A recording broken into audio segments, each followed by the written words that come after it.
सोलापूर शहरात अवजड वाहतुकीमुळे अनेकांना आपला जीव गमवावा लागत आहे। बुधवारी सुद्धा अवजड वाहतुकीमुळे एका महिलेचा बळी गेल्याची दुर्दैवी घटना समोर आली। सोलापुरातील बोरामणी नाका येथे एका ट्रकच्या खाली येऊन महिलेचा जागीच मृत्यू झालाय।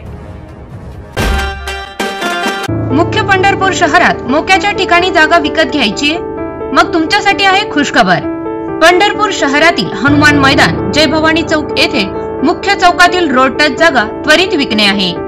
550 स्क्वेअर फूट जागेत दुमजली आरसीसी बांधकाम, खालच्या मजल्यावर एक हॉल आणि ज्वेलरीचे तयार शोरूम, अत्याधुनिक फर्निचर, 5 फुटी तिजोरी सीसीटीव्ही सह, वरच्या मजल्यावर एक हॉल व एक रूम, योग्य किमतीत त्वरित विकणे आहे।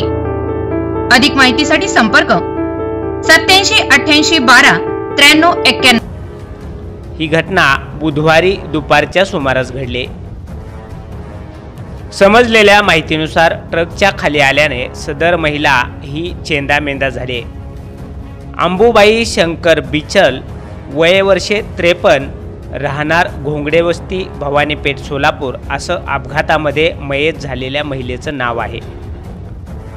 सदर महिला ही आपल्या सासऱ्यासोबत दुचाकी TVS MS 13 DD 6528 या गाडीवरून राहते घर घोंगडे वस्ती येथून नवीन घरकुल येथे जात असताना बोरामणी नाका पेट्रोल पंपासमोर येताच ट्रक क्रमांक MS 13 AX 3568 या गाडीने धडक दिल्याने गाडीवरील महिला ही ट्रकच्या खाली आली आणि तिचा जागीच मृत्यू झाला। या घटनेमुळे सोलापुरातील अवजड वाहतुकीचा प्रश्न ऐरणीवर आला असून नागरिकांमधून चिंता व्यक्त होत आहे।